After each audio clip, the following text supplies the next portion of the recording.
आप लोग अपनी स्क्रीन के सामने एक पिक्चर देख रहे होंगे और ये पिक्चर देखकर आप लोग समझ गए होंगे कि आज हम लोग अतीक अहमद के बारे में बात करने वाले हैं।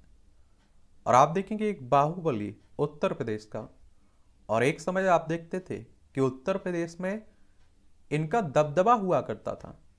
और आज आप देखिए सुप्रीम कोर्ट में अपनी जान को खतरा बताते हुए सुरक्षा मांगी जा रही है जेल में होने के बाद भी। तो इनका किस तरह से आप देखिए करियर पलटा, उस सब के बारे में भी जानेंगे। और आपको बता दूं एक तांगे वाले का बेटा है, तो आप समझ सकते हैं कि कहां से कहां पहुंच गया। और स्क्रीन पर आप लोगों को कुछ और पिक्चर दिख रही होंगी। और ये उत्तर प्रदेश की बात है। और उत्तर प्रदेश की बात करते हैं तो आप सभी जानते हैं कि राजनीति की दृष्टि से उत्तर प्रदेश काफी महत्वपूर्ण राज्य है। लखनऊ इसकी राजधानी है। अंतर्राष्ट्रीय सीमा नेपाल से लगती है। राज्यों में देखें तो बिहार, झारखंड, छत्तीसगढ़, मध्य प्रदेश, राजस्थान, हरियाणा, हिमाचल प्रदेश, उत्तराखंड, 8 राज्यों से इसकी सीमा लगती है। एक केंद्र शासित प्रदेश दिल्ली से भी सीमा लगती है। विधानसभा में 403 सीटें हैं, विधान परिषद में 100 सीटें हैं, राज्यसभा में 31 सीटें हैं, लोकसभा में 80 सीटें हैं। और आप देखते हैं कि इसीलिए महत्वपूर्ण हो जाता है राजनीति की दृष्टि से उत्तर प्रदेश। और ऐसा कहा जाता है कि जो दिल्ली की गद्दी है ना, इसका रास्ता उत्तर प्रदेश से होकर जाता है। और अगर आप लोग प्रधानमंत्रियों की सूची भी उठा के देखें ना, तो आप देखेंगे कि अधिकतर प्रधानमंत्री आपके उत्तर प्रदेश से ही निकल के आए हुए हैं। साल 1962 की बात है, 10 अगस्त की, कि एक तांगे वाले परिवार में सबसे बड़े बेटे के रूप में जन्म लेता है एक लड़का, जिसका नाम रखा गया अतीक अहमद। और पिता इनके इलाहाबाद की सड़कों पर तांगा चलाते थे और परिवार का पेट भरते थे। अतीक के बाद उसके और भाई बहन भी हुए और परिवार बढ़ने लगा और साथ ही बढ़ने लगी गरीबी। और जैसे जैसे अतीक बड़ा होने लगा, घर की गरीबी उसके दिमाग पर असर डालने लगी।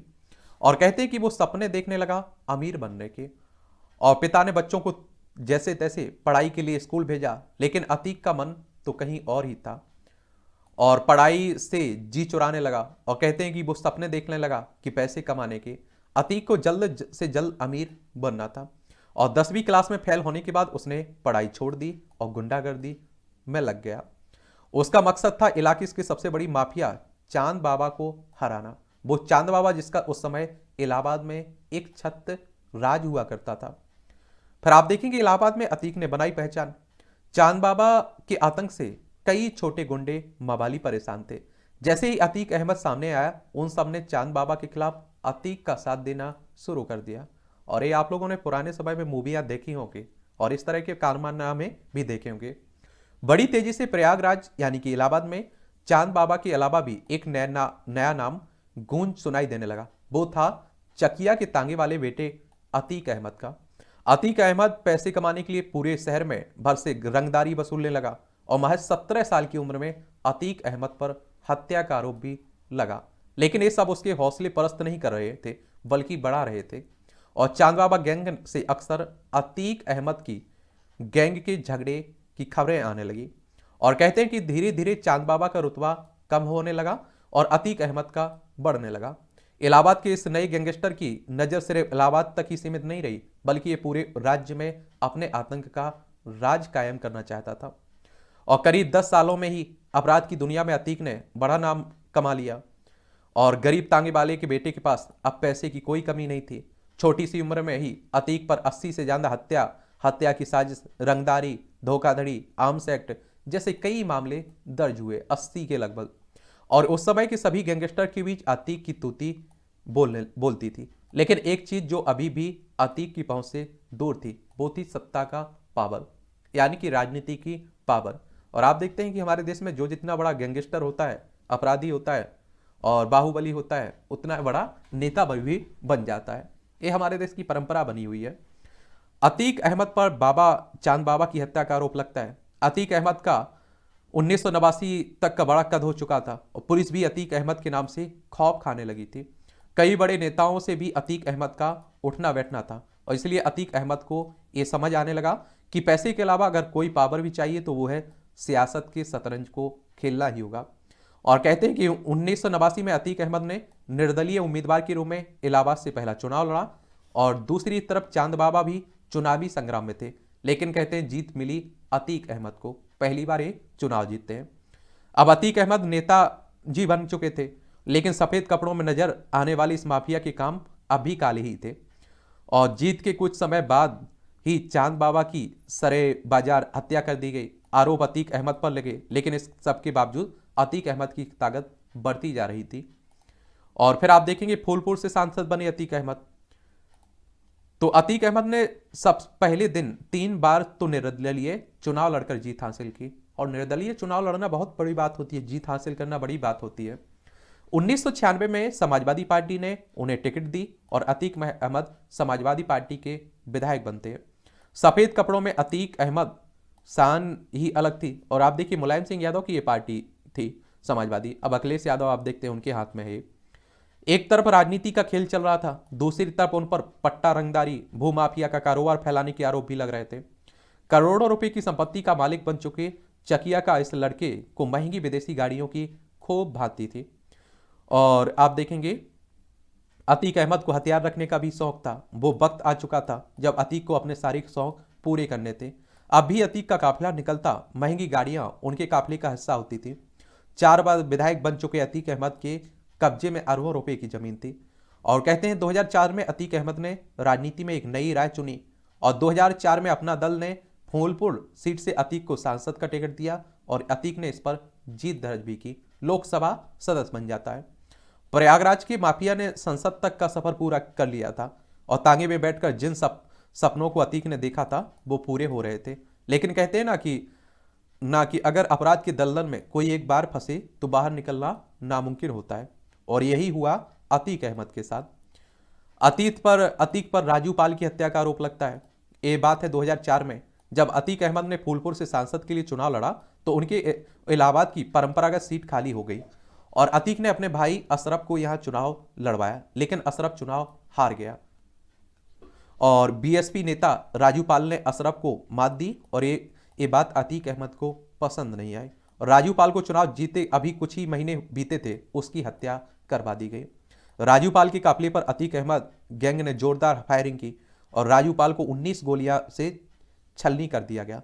और सिर्फ 10 दिन पहले ही राजू पाल की शादी हुई थी। और लेकिन अतीक अहमद को राजनीति में चैलेंज करना राजू पाल के लिए मौत का सबब बन गया। राजू पाल की पत्नी पूजा ने अतीक अहमद और उनके भाई के खिलाफ मामला दर्ज करवाया। उस वक्त राज्य में समाजवादी पार्टी की सरकार थी। अतीक अहमद पर कोई कार्रवाई नहीं हुई। अगली बार चुनाव में अतीक अहमद अपने भाई अशरफ को जीत दिलवाने में कामयाबी भी मिली।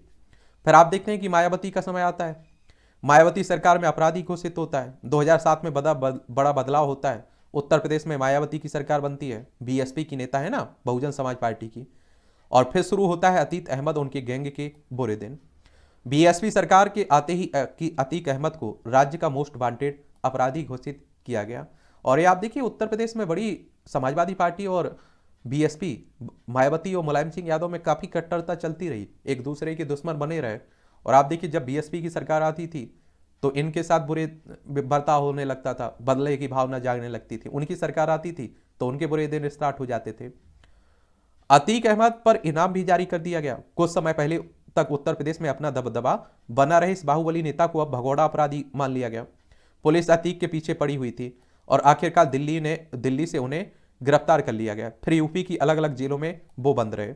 लेकिन एक बार फिर वक्त बदला और आप देखते हैं कि 2014 में जब अखिलेश की सरकार आई तो अतीक अहमद को जमानत मिल गई। 2012 से 17 के बीच की बात है। और 2014 में अतीक अहमद ने श्रीवास्ती से चुनाव लड़ा, लेकिन जीत हासिल नहीं की। लोकसभा चुनाव की बात हो रही है। एक आप लोगों ने घटना याद होगी, 500 गाड़ियों का काफिला लेकर कानपुर पहुंचा था। मुलायम सिंह यादव परिवार की आपसी खींचतान के बीच दिसंबर 2016 में उम्मीदवार की एक लिस्ट जारी हुई। इसमें अतीक को कानपुर कैंट से उम्मीदवार बनाया गया और 14 दिसंबर को अतीक और उसके 60 समर्थकों पर इलाहाबाद के सियार्ट्स कॉलेज में तोड़फोड़ और मारपीट का आरोप लगा। अतीक एक निलंबित छात्र की पैरवी करने कॉलेज गए थे। उन्होंने कॉलेज के अधिकारियों को भी धमकाया। इसका वीडियो वायरल भी हुआ। अभी मामला चल ही रहा था कि 22 दिसंबर को अतीक 500 गाड़ियों और वीआईपी गाड़ियों के साथ कानपुर पहुंचा। खुद हमर पर सवार था गाड़ी पर, जिसकी कीमत उस समय 8 करोड़ बताई गई थी। और जिधर से काफिला गुजरता जाम लग जाता। मीडिया में खूब हल्ला हुआ। अखिलेश यादव सपा के राष्ट्रीय अध्यक्ष बन चुके थे उस समय। उन्होंने साफ कर दिया कि उनकी पार्टी में अतीक के लिए कोई जगह नहीं है, उन्हें बाहर कर दिए गए। वही सियाट्स मामले में हाईकोर्ट ने सख्ती कर दी, पुलिस को फटकार लगाई और अतीक को गिरफ्तार करने का आदेश भी दिया। फरवरी 2017 में अतीक को गिरफ्तार कर लिया जाता है और हाईकोर्ट ने सारे मामलों में उसकी जमानत रद्द कर दी। इसके बाद आप देखते हैं कि जेल में अभी भी है और 22 दिसंबर को अतीक 500 गाड़ियों के काफिले के साथ कानपुर पहुंचा और उस समय आपको बता दिया है कि ये गाड़ी 8 करोड़ के समय की थी। फिर आप देखते हैं कि फूलपुर उपचुनाव भी हारा। 2017 में जब योगी सरकार आई तो मरिया डीह डबल मर्डर की फिर से जांच शुरू हुई और पुलिस ने खुलासा किया कि सब चौंक गए। पुलिस ने आरोप लगाया कि अलकमा की हत्या अतीक और अशरफ और आबिद प्रधान ने करवाई थी। दरअसल अतीक को लग रहा था कि अगर जाबिर चुनाव जीत गया तो उसका वर्चस्व खत्म हो जाएगा, इसलिए अलकमा को मारने की साजिश रची गई। अलकमा ने गैर बरादरी में शादी कर ली थी, इस कारण से आबिद प्रधान उसका परिवार भी खपा था। अतीक और अशरफ आबिद ने एक तीर से 2 निशाने लगाने की साजिश रची थी। बकरीद के अगले दिन मरिया डी में अलकमा की गाड़ी पर ताबड़तोड़ फायरिंग होती है और अलकमा और ड्राइवर सुरजीत की मौत हो जाती है। केस चलता रहा। इस बीच फूलपुर लोकसभा के लिए उपचुनाव भी घोषित हुआ और इस सीट ने बीजेपी सांसद केशव प्रसाद मौर्य, यूपी के जो डिप्टी सीएम बन गए थे, सांसदी से इस्तीफा दिया और जेल में बैठा अतीक भी वहां से चुनाव लड़ा, लेकिन निर्दलीय, लेकिन चुनाव वो हार जाता है। जेल में अतीक का परिवार लगभग आप देखिए मुख्यमंत्री बनने के बाद सब कुछ बदल गया। योगी आदित्यनाथ के बीजेपी की सरकार आई और इनके लगभग परिवार में आप देखिए अधिकतर लोगों को जेल में डाल दिया गया और उन्हें गुजरात सुप्रीम कोर्ट के आदेश पर उत्तर प्रदेश से बाहर उन्हें गुजरात की साबरमती जेल में भेजा गया था। तब से इलाहाबाद के इस बाहुबली नेता को गुजरात में बंद है। इसके भाई आप देखिए परिवार के और भी लोग, बेटे सब जेल में है।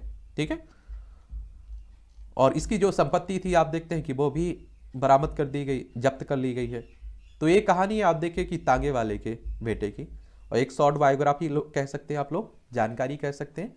और किसी के बारे में जानना हो तो आप लोग नाम उसका बता सकते हैं। इस तरह का कोई भी व्यक्ति चर्चा में रहता है तो हम लोग बात करते रहते हैं उसके बारे में। ठीक है।